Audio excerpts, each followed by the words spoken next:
In this video, I will show you which fuses to check if your Jeep Patriot power outlets or a cigarette lighter are not working. So, let's get right to it without wasting any more time. In the 2007 to 2017 Jeep Patriot, you can find the power outlet fuse in the front hood fuse box. So here are the fuses that you need to check. There are the three fuses that you're going to want to check. The first one is fuse number 11, which is responsible for the front power outlet or cigarette lighter. Just next to it is fuse number 12.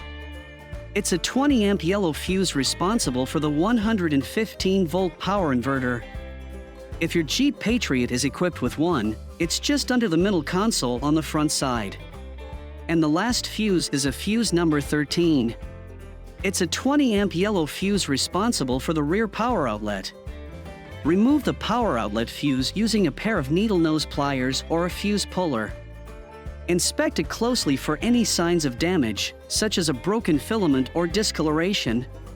If you spot any issues, it's time to replace the fuse. So that's it. I hope this video proves helpful for you in troubleshooting the power outlet on your Jeep Patriot. Thanks for watching, and see you next time.